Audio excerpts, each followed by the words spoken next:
that's probably the case it comes in. Right? Yes. Yeah. So how do you feel?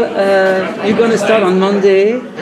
Is your heart beating a little bit faster than usual? I mean, it's emotional, to know that it's the last season. Well, I'm directing the first episode, so my heart is definitely beating a little bit more, and this is the first time I'm directing, so I'm excited about that. But I also have tasks to focus on, which is helpful.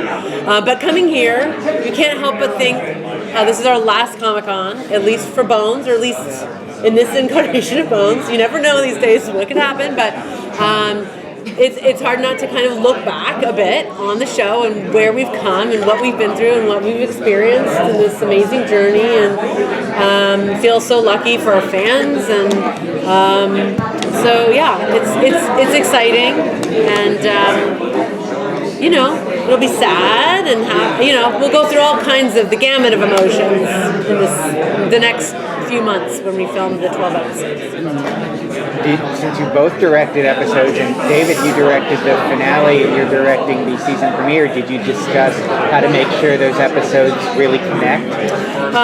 We have only talked a little bit about that, but I've been watching his episode, which he did an amazing job of, and I really hope that they replay it. I don't know what happened on the East Coast, but on the West Coast, the convention postponed it, and then it didn't start at the beginning of the episode. It started 40 minutes. Anyway, that's a confusing don't get me started. That's really the type of episode that is. You don't want to go in 40 minutes in. You'd be like, all of a sudden you just see a bad dream. What the hell is that? This is like a horror film. I kept thinking, what are people thinking of this episode when they just come into it? Because it will make no sense coming in 40 minutes in. Zero. And David did an amazing job. So I've been studying his episode like a very good student. And I've talked to all the crew and our cinematographer and gaffer. We have a new gaffer to make sure that the look is very similar to what David did, and obviously it's a continuation of the same story, so the story is very cohesive. So yes, but there's a lot of surprises though. There's a lot of twists and turns. Yeah, there are. It's going to be good. And it's just the one episode. It's not like a two-parter first episode. Yeah, I think that there's no, but it's like a continuation of the season finale in a way, because it happens right away after. So it's even in the way we talk about the days in this episode, it's just we start on day 3, which is from his episode. So yeah, it's just a continuation of the same story, and it's a really fun episode. I'm excited to direct. Lots of twists and turns. It's going to be fun. So Zach is coming back in pictures. So what does it mean for your characters? You can say it all, but if you can talk a little bit about what happened. What is it like for Zach for a character? Oh, well, I don't. Mike Booth's character relationship with Zach was always Tenuous.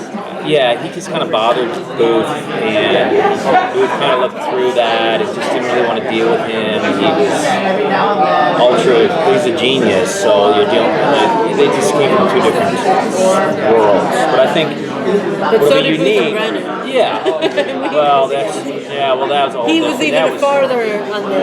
Yeah, he was a little bit. Well, for Booth's character, I think he'd be more interested in Brennan's looks. But I'm just saying, you had the whole package. That's it.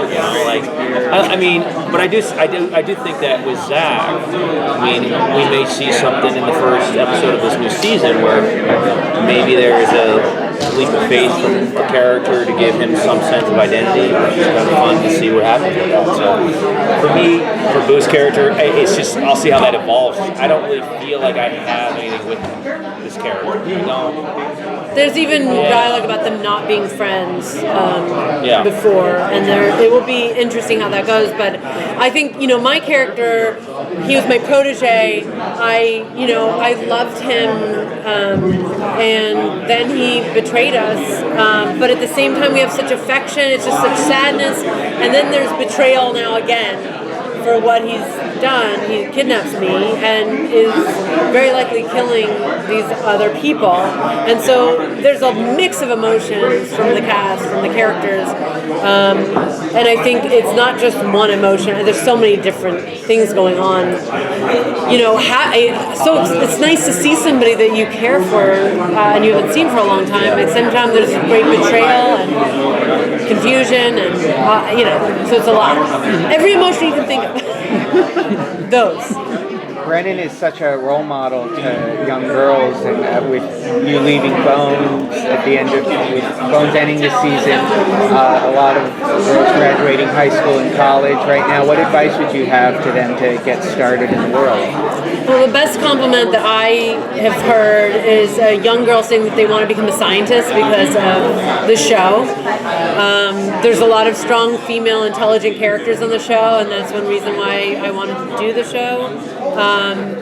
And, you know, say keep studying and keep working hard, and there's no limit. When I'm going to quote Melania Trump and Michelle Obama. Just kidding. I started to talk and I was like, wait, this is almost exactly what I understand why Melania said those things because they're good things to say. But really, I mean, there's, you know, there isn't a limit to what girls can achieve, and I love that more girls and young women are going into the sciences and math areas of study, and I love that. What do you see yourself doing? Oh no, then go ahead because you wanted to go. Go ahead. When you're directing an episode and you're reading the script, do you look at your characters different than you do when you're reading it as an actor? Like, do you see different things in the characters? You've directed more than I have. Do you want to answer that question?